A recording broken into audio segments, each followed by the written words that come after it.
The gates were still closing when Ella turned around, heavy iron bars sliding together with a sound that echoed like a death sentence. Her husband stood at the top of the stairs, hands in his pockets, perfectly calm, and said, "My mother left once. I will not survive it twice." That's when Ella understood. She wasn't his wife anymore, she was his captive. Everyone thought she'd married a monster, but the truth was so much worse. She'd married a man who loved her so deeply, he'd destroy her before he'd ever let her walk away.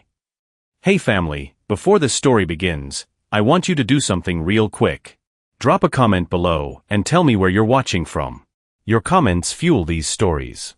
And don't forget to hit the subscribe button, because what happens next will leave you speechless. The gate was still moving when Ella Wills turned around. The heavy iron bars slid together with a low final sound that echoed across the wide courtyard. She had already taken 3 steps down the marble stairs before the noise registered in her mind. She stopped slowly. She turned. Kong Joon-hook stood at the top of the steps, one hand in his pocket, his posture relaxed as if he had not just ordered the entire estate sealed. His face was calm. Too calm. Behind Ella, the gates finished closing. Click. The lock engaged. Her fingers tightened around the strap of her handbag. "So this is how you're going to do it?" she asked quietly. "Come back inside," he said. "I'm not a child, Joon-hyuk." His eyes flicked to the small suitcase standing beside her, then back to her face. "You're leaving," he said. It wasn't a question. Yes. For a moment, something passed through his eyes. Not anger, not rage, something older, darker, like a wound that never healed. "My mother left once," he said again, his voice low. "I will not survive it twice." She stared at him. "I'm not your mother." "No," he said. "But you are the woman I married. And you stopped being the man I married a long time ago." Silence stretched between them. Then he said, "You're not going anywhere." Ella laughed softly. "You don't get to decide that." He looked at her for a long moment. Then he turned slightly and said to the guard, "No one opens this gate without my permission."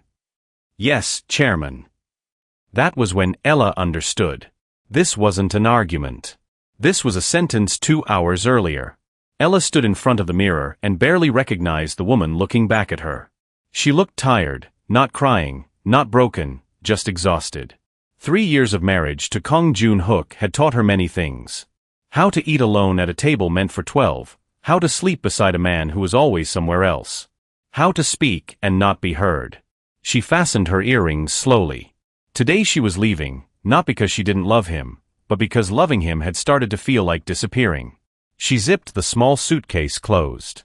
She wasn't taking much, just clothes, just herself, no jewelry, no gifts, no money from him. She didn't want anything that would tie her back. She stepped into the hallway and almost bumped into Mrs. Park. "Oh, madam," the older woman said, surprised. "Are you going somewhere?" "Yes," Ella said. "With a bag." "Yes," Mrs. Park hesitated. "Should I inform the chairman?" "No," Ella said gently. "Please don't." The woman studied her face, then nodded slowly. "Take care of yourself, madam." Ella paused. "Thank you for everything." She walked away before her courage could fail her. She was almost at the door when a voice stopped her. "Where are you going?" Her hand froze on the handle. She turned. Kong Joon-hook stood at the end of the hallway, already dressed in black, his presence filling the space like a shadow. "Out," she said. "Out where?" His gaze moved to her suitcase. "You didn't tell me. When have you ever listened?" She asked quietly. "Walk toward her, each step slow, controlled." "You're my wife." "Yes," she said, "but I've never felt like it." Something in his face tightened. "You think you can just leave?" he asked. "I'm not asking for permission." Silence. Then he said, "You're not leaving." And that was when she realized he wasn't arguing with her. He was deciding for her. The drive back into the house was silent.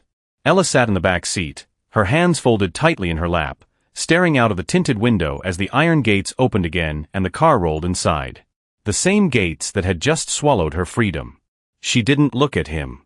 Kong Joon-hook sat in the front passenger seat, his posture relaxed, his face calm, as if he had not just turned his wife's life upside down with one order. The car stopped. The guards opened the doors immediately. Ella stepped out without waiting for anyone to help her. She walked into the house on her own. That was the first small rebellion. Inside, the atmosphere had changed. The staff stood straighter, quieter. No one met her eyes. Everyone already knew. When Kong Joon-hook entered behind her, the entire house felt like it held its breath. "Everyone out," he said. The staff froze. Except Mrs. Park. "Yes, Chairman," they answered in unison. Within seconds, the house emptied. Ella turned to him. "Is this necessary?" "Yes." "For how long?" she asked. He looked at her. "Until you stop trying to leave," she laughed softly. "So, forever?" His jaw tightened slightly. "Go to your room." "This is my room too," she said. "Go," he repeated. For a moment she thought about refusing, but then she saw his eyes, not anger, resolve. So she turned and walked away. Their bedroom was exactly the same.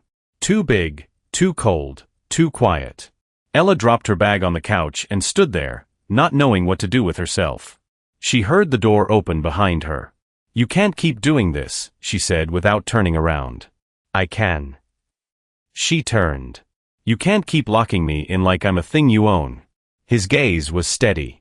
"You are my wife, and that gives you the right to cage me. It gives me the right to not let you disappear from my life." She stared at him. "You don't even talk to me anymore." Silence. She swallowed. "When was the last time you asked me if I was okay?" He didn't answer. "When was the last time you slept before 4 a.m.? She continued. "When was the last time you came home without blood on your shirt? When was the last time you looked at me like you actually saw me?" He said quietly. "You knew who I was when you married me?" "Yes," she said, "but I didn't know I'd be alone." Something flickered in his eyes. "You think I don't care?" he asked.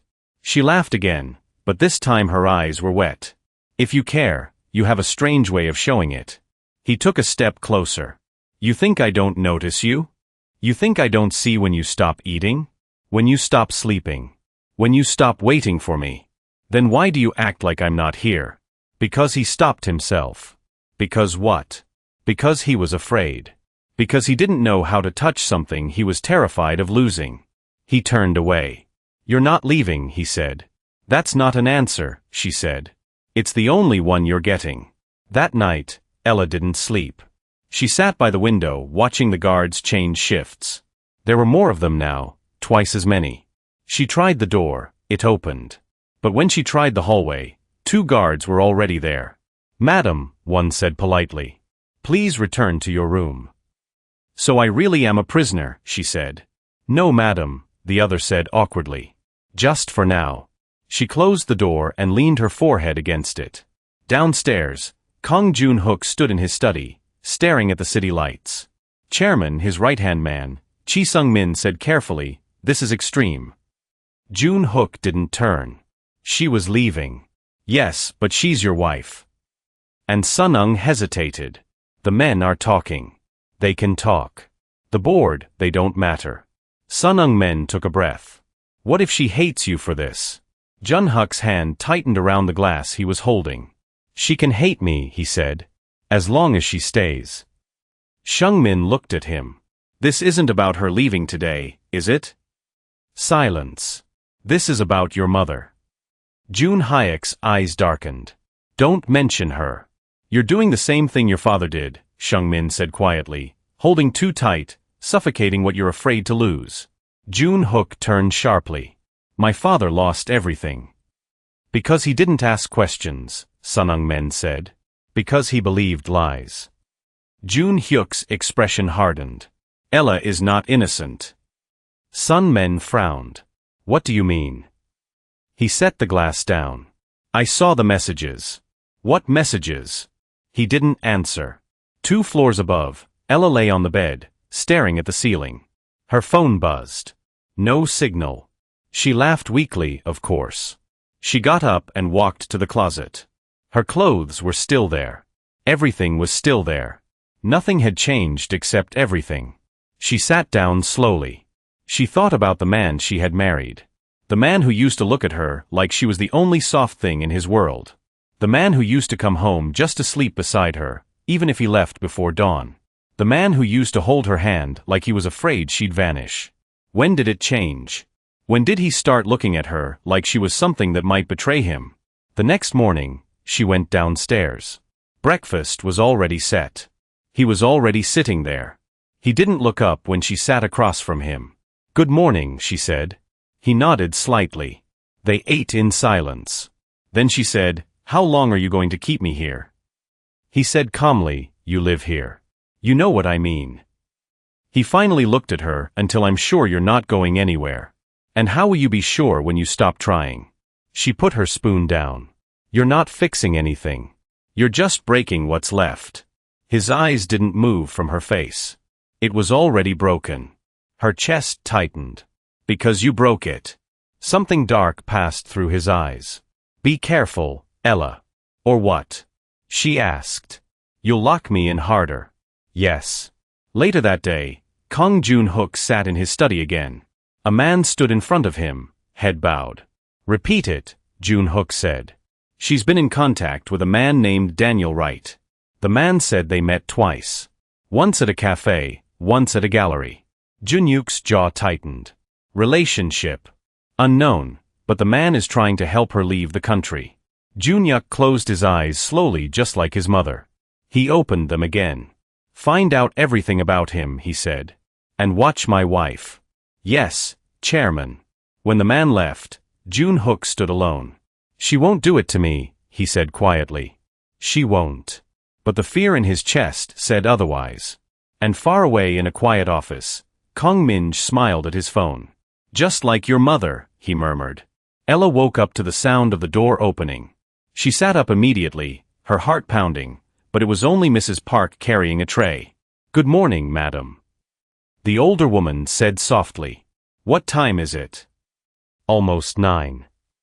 Ella frowned. "He usually leaves before 6. Mrs. Park hesitated. The chairman can lead his morning meetings. That made Ella pause. "Why?" Mrs. Park looked at her, then away. "I don't know, madam." Ella nodded. "You can leave it there." "Thank you." When she was alone again, she stared at the door for a long moment. Something was wrong. Downstairs, Kong Joon-hook sat in the living room instead of his study. He wasn't reading. He wasn't on his phone. He was waiting. When Ella finally came down, he looked up immediately. "You're up late." "I couldn't sleep," she said. "I wonder why." He didn't react to the sarcasm. "Sit," he said. "I'm already standing." "Ella." The way he said her name made her stomach tighten. She sat. He studied her face as if trying to memorize it. "You didn't tell me you were meeting someone," he said. Her heart skipped. "What?" "You've been meeting a man." Silence fell between them. "What man?" she asked carefully. "Don't lie to me." "I'm not lying," she said. "I don't even leave this house." "You left," he said. "Before I stopped you," she frowned. "I went to the gallery and a cafe. That's not a crime." "And you didn't go alone." Her fingers curled around the edge of the chair. "I ran into someone I know." "Who?" "A friend. A friend who's helping you leave the country," her breath caught. "So that's what this is," she said slowly. "You're spying on me now. I'm protecting my marriage.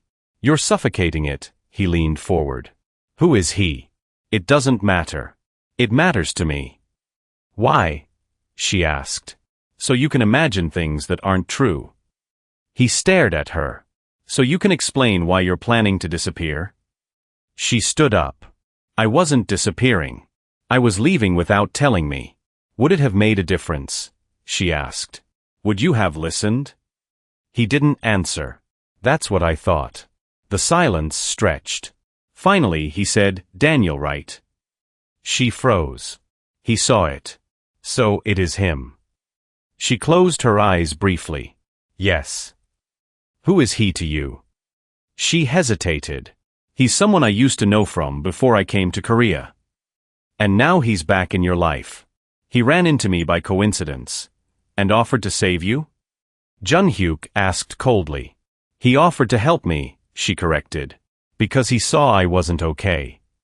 Junhuk's jaw tightened. And you told him about us. I told him I was unhappy. You told another man about your marriage because my husband doesn't listen. Silence. Are you sleeping with him? He asked. Her eyes snapped up. What? Answer me. No, she said immediately. I would never. You expect me to believe that? Yes, she said, her voice shaking, because it's the truth. He studied her face. He wanted to believe her, but the image in his mind, his mother leaving with another man, burned too deeply. Then why is he helping you leave? He asked. Because I don't have anyone else, she said quietly. Something in her voice made his chest tighten, but he said, You're not going anywhere with him or with anyone. I'm not your property. You're my wife. That's not the same thing. That afternoon, Jun-hook met Daniel Wright, not in person, through a file. Daniel was clean. No criminal record. Art consultant, dual citizen, no obvious threats, which somehow made him more dangerous. He looks harmless, Xingmin said. Harmless men steal wives, Junhuk replied. Sungmin looked at him. You're assuming a lot. I saw the messages. Did you read them? Jun-hyuk didn't answer. Min sighed. Chairman, you're letting your past write this story. Junhuk's eyes darkened. My past was written in blood. That evening, Ella sat in the small garden inside the compound, staring at the fountain. She heard footsteps and didn't turn. I'm not running, she said quietly. I know, Jun-hook replied. She finally looked at him. Then why are you treating me like I am? He didn't sit. He stayed standing. Because I don't trust the man you're running to. I'm not running to him. I'm running from you. That hit harder than she intended. His face tightened slightly. I didn't marry you to lose you, he said. You married me and then left me alone, she replied. Those aren't the same. He said nothing, she continued. You don't talk to me. You don't touch me. You don't let me in. And now you're surprised I'm tired. You should have come to me. I did, she said. You just weren't there. Later that night, Ella cried quietly in bed. Jun-hook stood outside the door for a long time. He didn't go in. Across the city, Kong-min poured himself a drink. So you've locked her in, he said to no one. He smiled. Just like your father. The next morning, Ella woke up to the sound of raised voices. She sat up in bed, her heart racing, and listened. Can't keep this up forever. Someone was saying, that's not your concern. Jun-hyuk replied coldly. She recognized Chung-min's voice. She's not a criminal, chairman. She's my wife. That doesn't mean it means everything. Ella slipped out of bed and quietly opened the door a little. They were in the hallway. You're making the staff nervous, Shungmin said. And the board is asking questions. They can keep asking. And what about her? Sun Eung-min asked. What happens when she breaks? Junhuk didn't answer immediately. She won't, he said finally. You sound like your father. The air went cold. Don't, Junhuk said. She's not your mother, Shungmin said gently. And you're not that boy anymore. Silence. Ella closed the door slowly and leaned against it. So he knew, or at least he was afraid. At breakfast, Jun-hook didn't show up. Ella ate alone again. Mrs. Park hovered nearby, clearly worried. Madam, she said quietly. Is everything okay?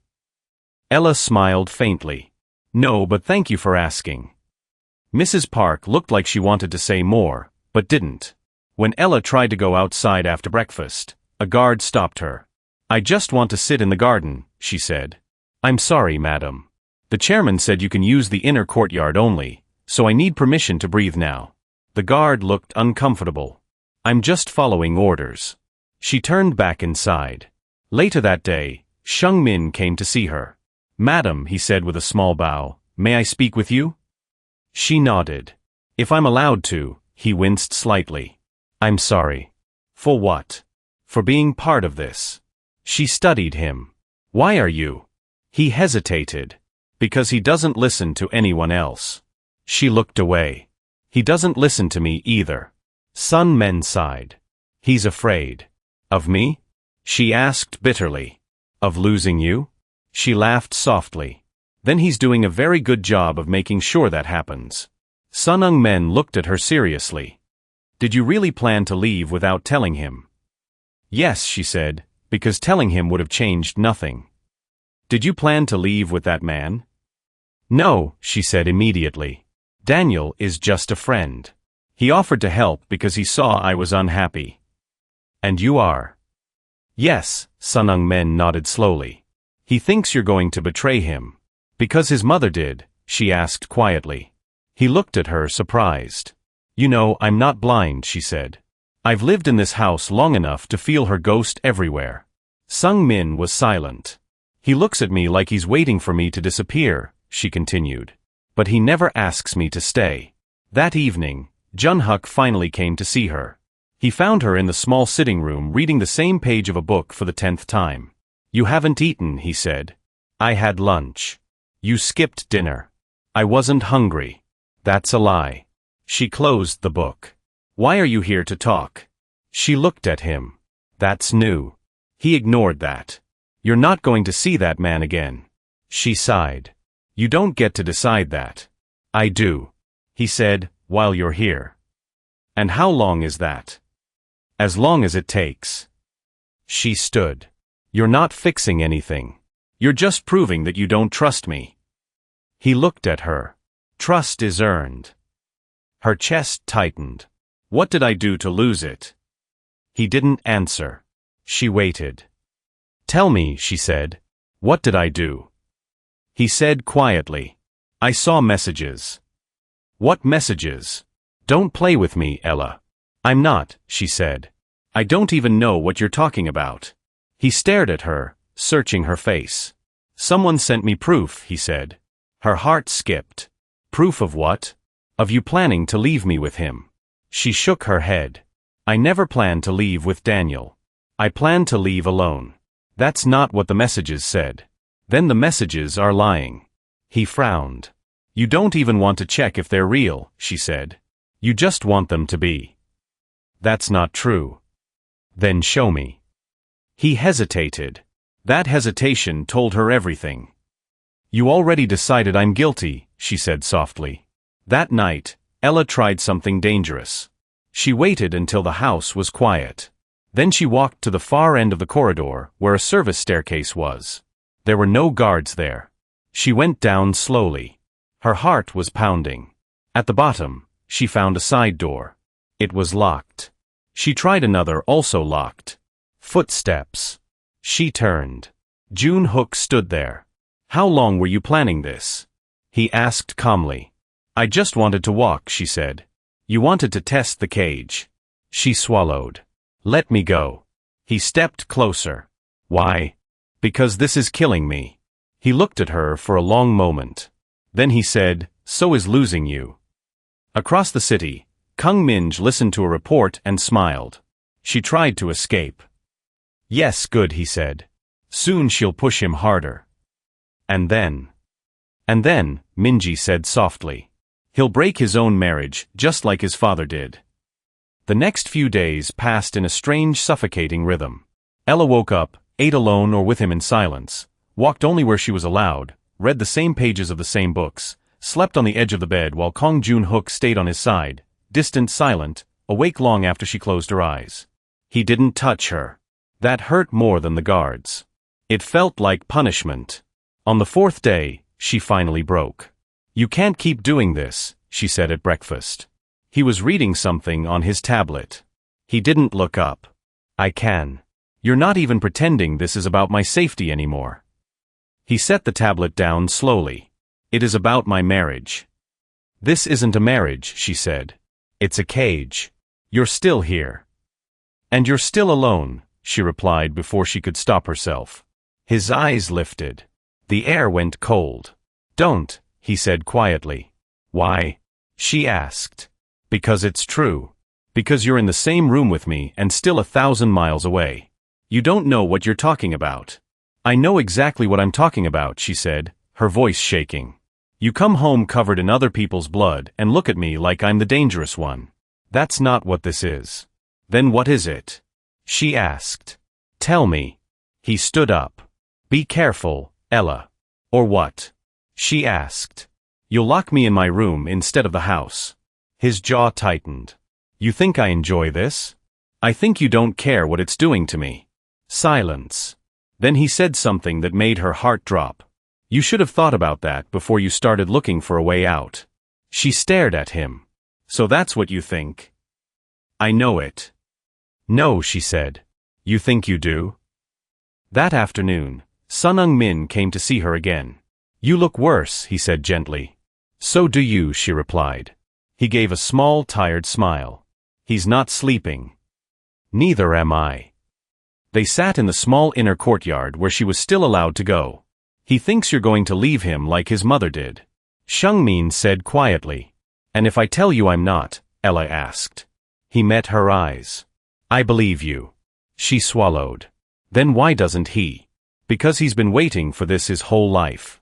For what? For the moment the woman he loves chooses someone else. Ella looked away. He's already chosen his fear over me. Min hesitated. There is something you don't know. What about the messages? Her heart began to beat faster. What messages? They were very convincing. So convincing that even I would have believed them. She looked at him sharply. What does that mean? It means, he said carefully, someone worked very hard to make them look real. That night, Kong Jun-hook stood in his study staring at the city. Chairman, a man said behind him.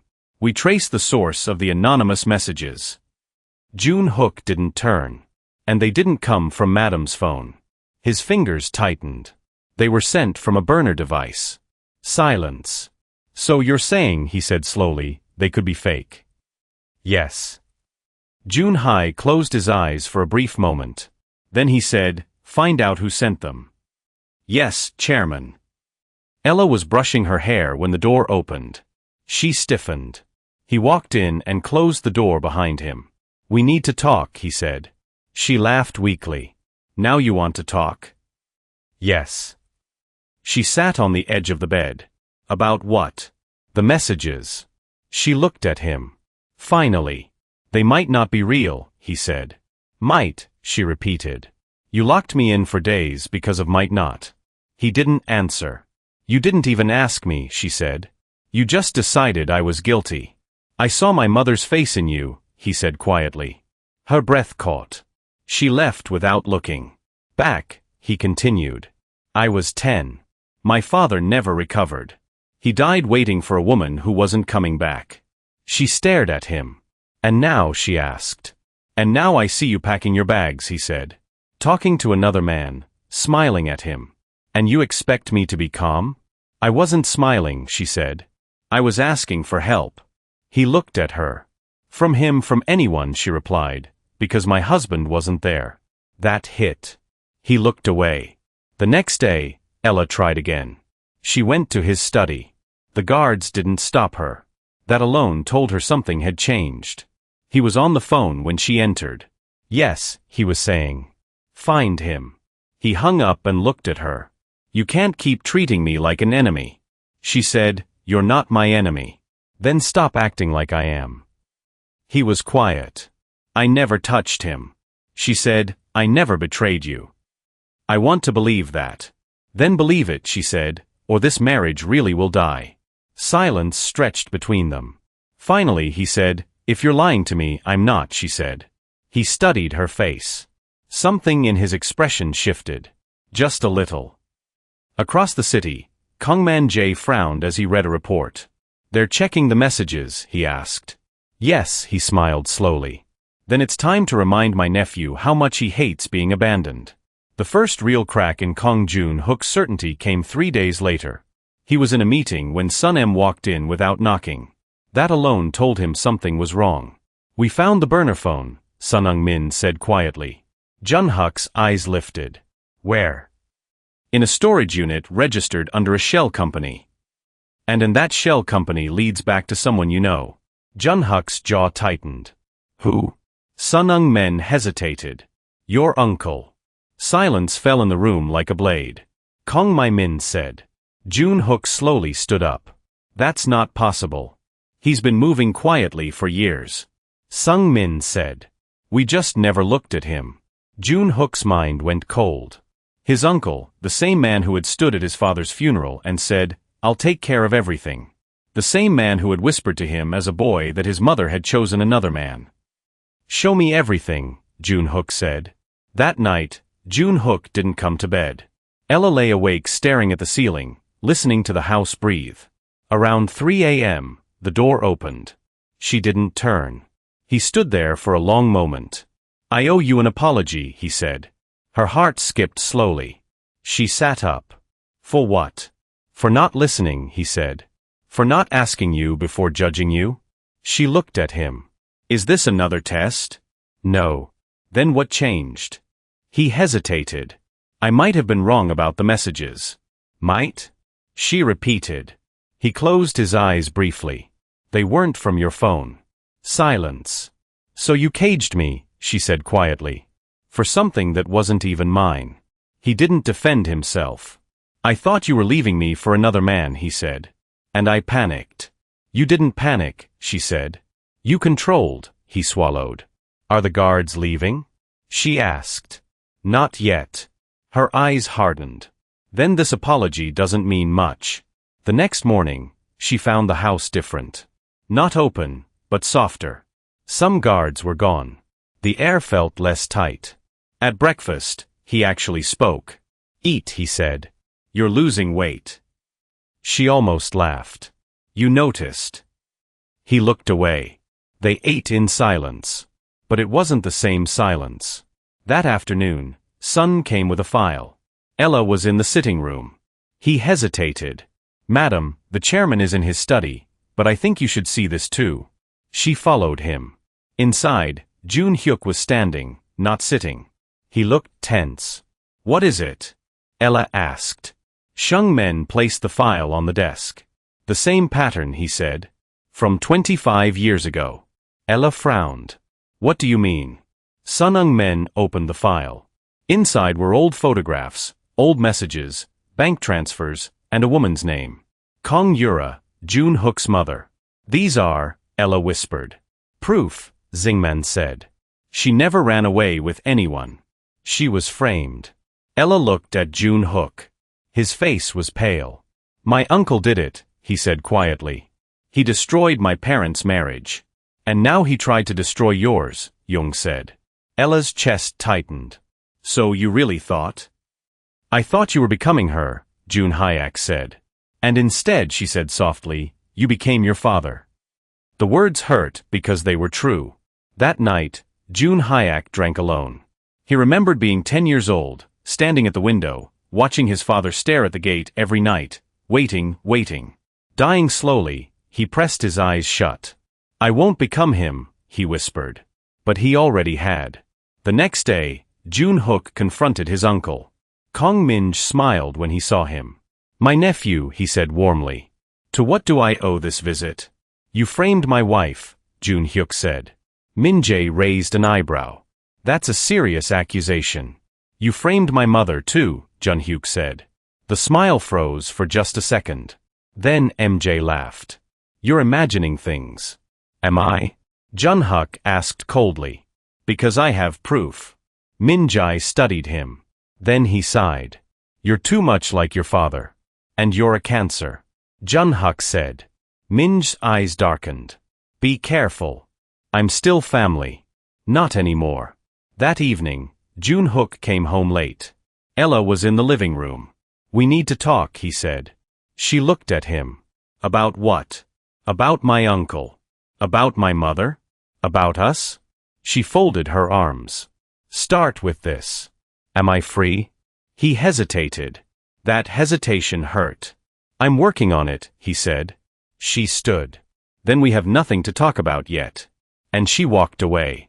In his study, Xing Min said quietly, "You're losing her." June Hook stared at the wall. "I know." Ella didn't come down for breakfast the next morning. She didn't come down for lunch either. By evening, even Mrs. Park was starting to look nervous. "She hasn't eaten all day," the older woman told Jun Hyuk carefully. He didn't respond immediately. He was standing by the window in his study, staring at the city like it had answers. He didn't. "Let her rest," he said. "That's not rest, Chairman," Mrs. Park said. That's heartbreak. The words hit harder than they should have. He finally went to see her that night. The bedroom lights were off. She was lying on her side facing the window. You should eat, he said. No answer. Ella. Still nothing. He walked closer. If you don't eat, you'll get sick. She said quietly, maybe that would make you let me go. His chest tightened. He sat on the edge of the bed.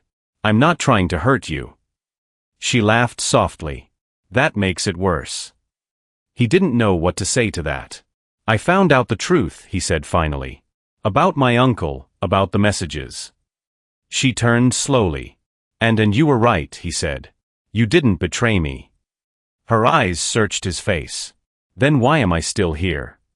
Because I'm afraid. But he didn't say that. Because this isn't over yet, he said. She closed her eyes. It's over for me. The next day, she refused to leave her room. Even when Mrs. Park brought food, she barely touched it. Sun Min came to see her. You can't disappear like this, he said gently. She looked at him. I already have, he sighed. He's trying. That's what people say when it's too late, she replied. He's changing things. Slowly, she said. Too slowly. That afternoon, Junik sat across from Sun Min in his study. She's shutting down, Sun Min said. That's worse than screaming. I know. Then let her go. Junhuk looked at him sharply. No. Then you're going to lose her, Sun Min said. Not physically, but emotionally. Silence. Do you know what scares her the most? Sun Min asked. Junhuk didn't answer. That you don't need her, that she's just something you own. Junhook's jaw tightened. That's not true. Then prove it. That evening, Junhuk canceled all his meetings, all of them, for the first time in years. He stayed home. The staff whispered. The underworld noticed, but he didn't care. He went to Ella's door again. Come out, he said. No, we need to talk. We've talked enough. He leaned his forehead against the door. I don't know how to fix this. Her voice was soft. Then you should have learned before you broke it. 2 days later, something happened that shook the house. A guard was found unconscious near the side gate. The alarm went off. Men ran. Junyuk was on his feet immediately. Where is she? He demanded. In her room, someone said. She didn't leave. He ran upstairs. Ella was still there, but her window was open. His heart almost stopped. She stood by it, not trying to climb out, just standing there, looking down. What are you doing? He asked sharply. She didn't turn. Thinking about what? About how high it is. Fear cut through him like a knife. Step away from the window, he said. Why? She asked quietly. So you can lock it too. He walked to her slowly. I'm not going to hurt you. You already did. He reached for her. She flinched. That broke something in him. I'm sorry, he said. I never wanted you to be afraid of me. She finally looked at him. Her eyes were empty. That's the worst part, she said. I'm not afraid anymore. I'm just tired. That night, June sat alone in his study. I'm losing her, he said. Sun nodded. Yes, and I don't know how to stop it. Sun Min looked at him. Then stopped trying to control it. Across the city, Kong Minjai listened to another report. She's breaking, the man said. Minjai smiled. Good. And Junhook, he cancelled his meetings. He's distracted. Minji's smile widened. Then it's time to take more than just his peace. The attack came 2 nights later. It was quiet at first. Too quiet. The kind of silence that only existed. Right before something terrible happened. Junhook was in his study when Sun Min burst in. Chairman, he said sharply. We have a problem. Before Junhyuk could ask what kind, the alarm went off. Not the house alarm, the perimeter alarm. That had never happened before. Junhook was already moving. Where is she? In her room. He was out of the study in seconds. Men were running. Guns were being drawn. Voices were sharp and fast. South wall breach. 2 down. Possible diversion. Junhuk didn't slow. He took the stairs 2 at a time. Ella's door was locked. He didn't knock. He opened it. She was standing in the middle of the room, frozen. "What's happening?" she asked. He crossed the room and took her by the shoulders. "Stay here." "What?" He pressed his forehead to hers for one brief second. "No matter what you hear, no matter what happens, don't leave this room." Then he turned and walked out. She stood there shaking. Outside, the compound had turned into chaos. It was a coordinated attack, not random, not sloppy. Someone knew the security patterns. Junhyuk moved like a shadow. Calm, precise, deadly. Men fell, others ran. Within 15 minutes, it was over. 3 intruders dead, 2 captured. No one got inside the main house. But the message was clear. Someone had tested his walls. Junhyuk went straight back to Ella. He opened the door and found her sitting on the bed, hugging her knees. She looked up when he entered. "Are you hurt?" she asked immediately. He blinked. "No," he said. "Are you?" She shook her head. Silence fell between them. Her eyes moved to his hand. There was blood on it, not his. She swallowed. "Was it because of me?" "No," he said, "but they would have used you if they could." That made her pale. He sat on the edge of the bed. "Someone is coming for me," he said. "And that means you're not safe." "You already decided I wasn't safe," she said quietly. He looked at her. "I'm not going to apologize for protecting you. Then apologize for not trusting me." He didn't answer. The next morning, the house felt like a fortress. More men, more guns, more tension. The staff moved like ghosts. Shung Men came with a report. "It was Minji," he said quietly. "Or at least someone working for him." Junhyuk's jaw tightened. "He's getting impatient," Sunung Min continued. "He wants you distracted, emotional, making mistakes." Junhyuk looked toward the stairs, toward Ella's room. "He's already succeeding," he said. Ella found out anyway. Mrs. Park told her in whispers. "There was an attack last night," she said. "The chairman went, he fought them himself." Ella's heart skipped. "Is he okay?" Mrs. Park nodded. "Yes, but things are dangerous now." Dangerous. So this was the world he lived in every day. No wonder he was always tired. No wonder he was always distant. No wonder he was always afraid. That night she went to his study on her own. He was on the phone. Yes, double the security. No mistakes. He hung up when he saw her. "You shouldn't be here." "Neither should you," she said. He frowned. "What does that mean?" "It means," she said, "I finally understand." "Understand what?" "You don't live in a world where people get second chances." Silence. "And you think that makes this easier?" he asked. "No," she said. "I think it makes it sadder." He looked at her. "Someone tried to kill you," she continued. "And instead of telling me, you just kept controlling me." "Because fear makes people stupid," he said. "Including you." "And including you," she replied. That night something shifted. He didn't touch her, but he stayed in the room on the couch, not the bed. It was the first night he didn't leave. Across the city, Kongman Jai threw a glass against the wall. "They survived," he snapped. "Yes." He smiled slowly. "Good. That means the next move will hurt more." 2 days later, the real blow came. The board called an emergency meeting. Junhyuk was being accused of instability, of bad judgment, of letting personal matters affect business, and someone had brought up Ella publicly. "She's a liability," one man said. "She's a weakness," another added. Junhyuk's eyes went cold.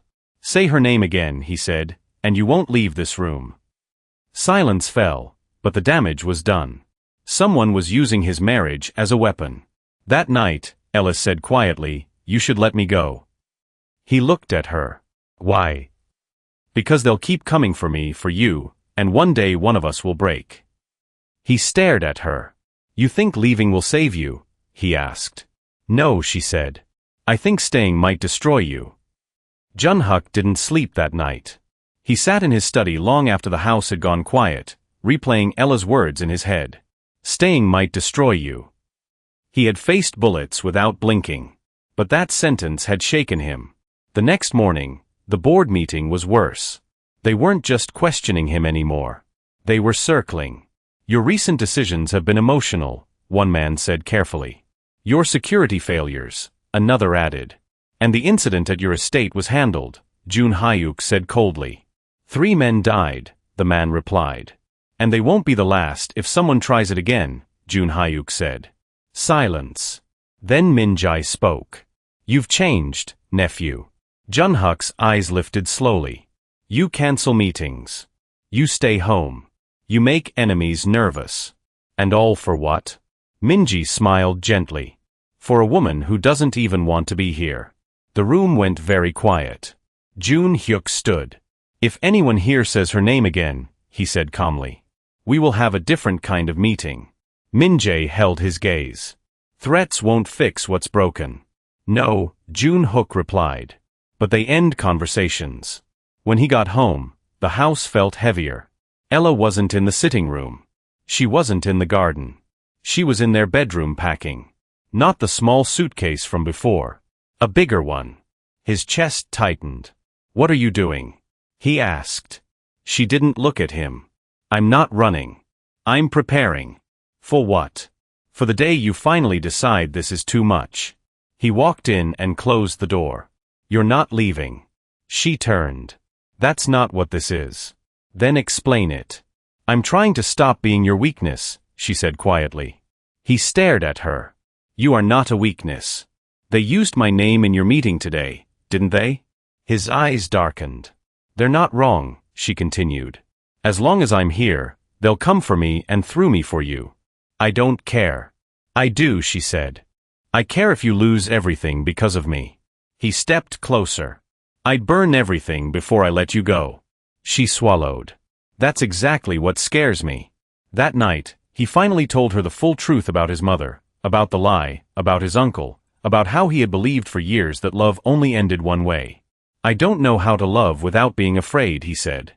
She looked at him. "And I don't know how to breathe in a cage." They stood there, both hurting, both tired. 2 days later, the real trap closed. Min came running. "Chairman," he said, "your uncle made a move." "What kind of move?" "He leaked information to the police, to the media about you and about Madam." Jun Hyuk's blood went cold. "What about her?" "They're calling her an accomplice, saying she's involved in your operations." Ella's face went white. "What?" "They're coming," Min said. "Not with guns, with warrants." The house turned into chaos. Phones rang. Men moved. Orders were shouted. "Get her out of here," Shungman said urgently. "Where?" Ella asked. "Somewhere safe." Jun Hyuk grabbed her hand. "Pack nothing. We're leaving." She looked at him. "Together." He met her eyes always. They were halfway to the door when the gate alarm went off again. This time it wasn't an attack. It was the police. "Chairman," a guard shouted. "They're here." Jun Hyuk pulled Ella into his arms and held her tight. "No matter what happens," he said quietly in her ear, "you are my wife, and I will not let them take you from me." She closed her eyes. Outside, sirens filled the night. Across the city, Kung Min-jae watched the news and smiled. "Now," he said softly, "let's one of you breaks first." The house filled with men in suits and uniforms, not rushing, not shouting. That kind of calm that meant this was official and dangerous. Jun Hyuk stepped forward before anyone else could speak. "On what grounds?" he asked coldly. The man in front, a senior officer, opened a file. "Kong Jun Hyuk, you are being placed under investigation for organized crime, financial misconduct, and violent activity." "And my wife?" Jun Hyuk asked. The officer glanced at Ella. "Ella Wills is being taken in for questioning as a person of interest." Ella's heart dropped. "For what?" she asked. "For suspected involvement in moving funds and communicating with foreign contacts." "That's a lie," Jun Hyuk said. "Then you can clear it up at the station," the officer replied. Jun Hyuk's jaw tightened. He turned to Shung Min, get the lawyers already on it. He turned back to Ella and took her hand. "Stay behind me," he said quietly. She did. They were escorted outside. The night air was cold. Cameras were already there. Someone had tipped them off. Minji's work. Chairman Kong, someone shouted. Are you involved in illegal operations? Mrs. Kong, are you an accomplice? Ella flinched. Jun Hook didn't slow. He opened the car door for her himself and placed his hand over her head to shield her from the cameras. Don't look, he said softly. She looked at him instead of the man who had locked her in and was now standing between her and the world. At the station, they were separated. That was the moment Ella's fear finally broke through. I want to stay with him, she said. The officer shook his head. That's not how this works. Jun Hook looked at her. I'll be right here. They took him away. Her chest felt like it was tearing open. Ella sat in a small room for hours. They asked her the same questions again and again about money, about accounts, about Daniel, about her marriage. I don't know, she said. I don't handle his business. I don't even know where he goes half the time. They watched her closely. Finally, one of them said, You really don't know anything, do you? She looked up. No. In another room, Jun Hook sat across from 3 men. They showed him files, photos, transaction records, some real, some fake. This is your operation. One of them said, No, Jun Hook replied. This is my uncle's. They smiled. Then prove it. Hours later, the lawyers arrived. Sun Min arrived, too. Madam, he said when he finally saw Ella. You're free to go. Her heart jumped. What about him? He hesitated. They're holding him overnight. What? They don't have enough to charge him yet, Sun Min said. But they're not letting him walk that easily. Ella went home alone for the first time in weeks. The gates opened for her, and he wasn't there to stop her. The house felt empty. Wrong. She sat on the bed and stared at the door. She should have felt relieved. She didn't. The next morning, she went back to the station with the lawyers and waited and waited. Finally, Sun Min came out. He's being released, he said. Her knees almost gave out. When Jun Hyuk walked out, he looked tired. But when he saw her, he stopped. You came back, he said quietly. She nodded. Yes. Why? He asked. Because you're my husband, she said. Even when you're impossible. Something broke in his eyes. Across the city, Kong Minj crushed his phone in his hand. They let him go? Yes. Minj's eyes were cold. Then it's time for the final move. The moment Kong Jun Hook stepped back into his house, something in him changed. Not the man, the mood. The softness he had been forced into over the past weeks vanished. What returned was the man the underworld feared. He called Sun Min into the study that same night. Shut the gates, he said. They're already shut. Shut everything else, Jun Hook said. Fees, routes, accounts. I want to know who still answers to my uncle. Sing Min's expression sharpened. You're done waiting. Yes. By morning, the city started to move differently. 3 of Mi's businesses were raided by tax authorities. 2 of his shell companies were frozen. One of his closest allies was arrested at the airport trying to leave the country. Min Jae noticed. Of course he did. You're being emotional, he said on the phone, voice calm. That's how your father lost everything. Junyuk smiled coldly. No, my father lost everything because he didn't finish what he started. Ella felt the change, too. The house was quieter, but not softer. More men, more movement, more urgency. What's happening? She asked young men. He's ending a war before it starts, Sun Min replied. Who is he fighting? His blood. That night, Jun Hook finally told Ella the full truth. Not in fragments, not in pieces. Everything about his mother, about the lie, about his uncle, about the burner phone, about the police, about the board. When he finished, she was silent. So you locked me in, she said quietly. Because you were afraid history was repeating itself. Yes. And now I'm making sure it never happens again. She looked at him. Violence isn't going to heal this. I'm not doing this to heal us, he said. I'm doing this so no one can ever touch you again. 2 days later, the board meeting happened. Min Jae walked in confident. He walked out pale. 3 board members were removed. 2 were arrested. 1 disappeared. Min-jae sat very still. "You're making enemies," he said quietly. "I'm removing them," Jun-hyuk replied. That night, Min-jae tried to run. He didn't make it to the airport. He was taken to a quiet place outside the city. He wasn't hurt. Not yet. Jun-hyuk stood in front of him. "You destroyed my family," Jun-hyuk said. Mji smiled weakly. "I freed your father from a woman who would have ruined him." "You destroyed him," Jun-hyuk said. "And now you married a woman just like her," Min-jae said. "I was helping you." Jun-hyuk's eyes were cold. "You tried to take her from me. I showed you what she really was." "No," Jun-hyuk said, "you showed me what you are." He handed Min-jae the file, pictures, records, proof. "Your empire is gone," Jun-hyuk said. "Your money is gone. Your protection is gone." Min-jae's face drained of color. "You won't kill me," he said. "No," Jun-hyuk replied. "That would be too easy." The next morning, the news broke. Kang Min had been arrested, charged with financial crimes, blackmail, evidence tampering, and conspiracy. The story about Ella disappeared just like that. When Ella saw the news, she looked at Jun-hyuk. "It's over?" she asked. "For him," he said. "Yes."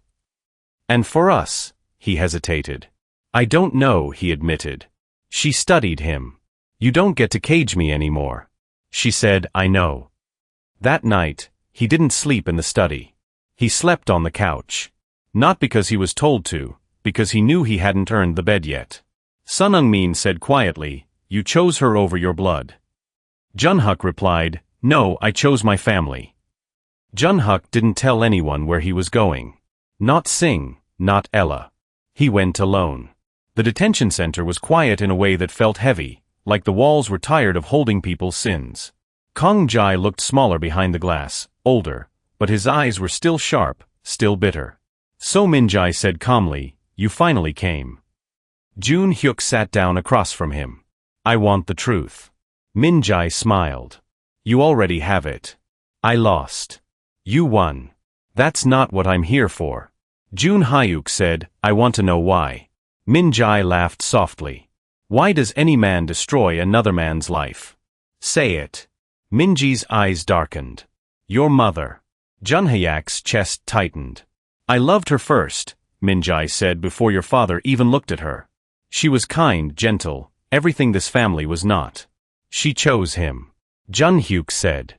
"Yes," Min-jae replied. "She chose the man who would become king, not the man who waited in his shadow." "So you destroyed her," Jun-hyuk said coldly. "I tried to save her from a life of cages," Min-jae said. "But when she chose him, I realized something." "What?" "If I couldn't have her, I could at least make sure he never truly did." Jun-hyuk's hands clenched. "So you lied. You framed her. You made my father think she betrayed him. And it worked." Min-jae said, "He never touched her again. Never trusted her again. And she left. Broken." Jun-hyuk's throat burned. "And when I married," he said quietly, "you did it again." Min-jae smiled. "History is beautiful when it repeats itself." "You're sick," Jun-hyuk said. "No," Min-jae replied. "I'm honest. You Kong men, you don't know how to love without owning. Your father owned her until she suffocated. You almost did the same to your wife." The words cut deep. "I didn't want to," Jun-hyuk said. "But you did," Min-jae replied. Just like him, Jun-hyuk stood. "This ends with me," he said. "You don't get another generation." Min-jae leaned back. "You already lost weeks of her heart. Some things don't come back." Jun-hyuk didn't reply. He walked away. But for the first time in his life, the ghost of his mother was finally at peace. When he got home, the house was quiet. Too quiet. He found Ella in the small sitting room reading. She looked up. "You're back." "Yes." They stared at each other for a long moment. "It's over," he said. "He told me everything." She closed her book slowly. And my mother never betrayed us. And you never betrayed me." She nodded. "I know. I almost became my father," he said. "Yes," she replied softly. "You did." He swallowed. I'm sorry. Not for locking you in, not for controlling you, but for not loving you right. I don't know how to fix what I broke, he said. But I want to try without cages, without fear, without force. She looked at him for a long time. Then she stood and walked toward him slowly, carefully, like approaching a wounded animal. You don't get to keep me, she said. You only get to ask. He nodded. Then stay. Not because you're afraid, not because you're trapped, but because you choose me. Her eyes filled with tears. I was so lonely, she whispered. I know, he said. He lifted his hand, stopped, waited. She looked at it, then slowly. She placed her hand in his. He didn't pull her, didn't cage her. He just held her hand like it was something sacred, like something that could disappear if he held it too tight. And then finally, he pulled her into his arms gently, not to keep her, but to hold her. She cried against his chest. He closed his eyes, and for the first time in a very long time, he felt like he was home. Months later, the house felt different. The gates were still there, but they were open. Ella came and went freely. And Junhuk learned something he had never known before. Love was not about control. It was about trust. Sometimes the deepest wounds don't come from enemies. They come from the fear of losing the people we love. And if you try to keep someone by force, you may end up losing them anyway. Question for you. Do you think Ella should have forgiven him so easily, or would you have left? If you enjoyed this story, don't forget to like, subscribe, and share it with someone who loves emotional romance stories. And tell me in the comments what you would have done in Ella's.